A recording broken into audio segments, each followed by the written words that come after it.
Shadow of the Colossus. This is the much-awaited title from the Ico team. They want everybody to know right out of the gates. This is not a sequel. This is definitely a kindred spirit, but it's not necessarily a sequel. Shadow of the Colossus basically is a love story where you're following a young boy who's lost a loved one, and he is now going through the process of trying to revive her. And as the story goes, you have to take her to this temple and accomplish the goals it sets forth for you. And those goals happen to be take down 16 colossi. These are basically boss monsters. Now, I don't think this has ever been done before, but the entire game are bosses. You have 16 big baddies that you have to take down, and there's no minor creatures. There's no minor fights. I go, I find him, I kill him, I come back. Done. You start from the temple each time, and then you have to go out and find him. Now, one of the challenges, you're actually armed with a magical sword, which if you hold it up to light, it's almost like a Gandalf experience. You hold the sword up into the light, and the light reflects off it, and it'll show you the direction to go to find it. It'll probably take you anywhere from 5 to 10, maybe 12 minutes to actually find the shrine to summon the temple, or summon the Colossus. Now, once you've summoned the Colossus, you got to figure out how to beat him. And usually that'll take you a good 5 or 10 minutes because you also have to hold the sword up to shine it off the Colossus, and different portions of it will sparkle, and now you know where you have to go to get it. And usually you aren't going to beat it the first time. You're probably going to get your butt kicked. I'm sorry, that's the way it is. But, it's a boss fight. You're supposed to.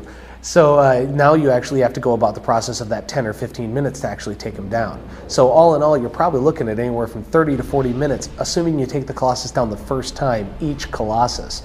So, I think reasonably 8 to 10 hours for a good player to take these things down is going to be realistic. They're extreme and varied. That's probably the best way to put it. They've taken inspiration from anything from historical creatures. You have minotaurs, you have giant sea creatures, you have clockwork beasts. But every one of them have this natural feel to them. They're all made out of stone and fur, and there's moss growing on them like they've been around for 1,000 years. And I mean, we have multiple bipeds, multiple quadrupeds. You've got multiple flying creatures, you've got multiple sea creatures. So you've got 2 or 3 guys you're taking out while you're swimming. You've got a couple that you actually have to down an aerial creature enough to be able to leap onto it, to ride it while it's flying around the environment. They go from small to large, medium to large. The one that everybody's going to be seeing in the screenshots is from the E3 demo. That's probably a medium-sized Colossus, the guy with the big mace. There are guys who are significantly larger and also a few that are smaller. I think probably our smallest Colossus is like a giant bull. I mean, and he's fast. You've basically got to lure him around the environment to get an advantageous shot on him. You have a horse. For the first time I've ever played in a video game where the horse feels like another character. The mechanics, imagine driving without a car. You have complete control. You can stand on the horse's saddle. You can drive you can ride the horse with your knees while shooting your bow. You can leap off of the horse's back and climb onto things.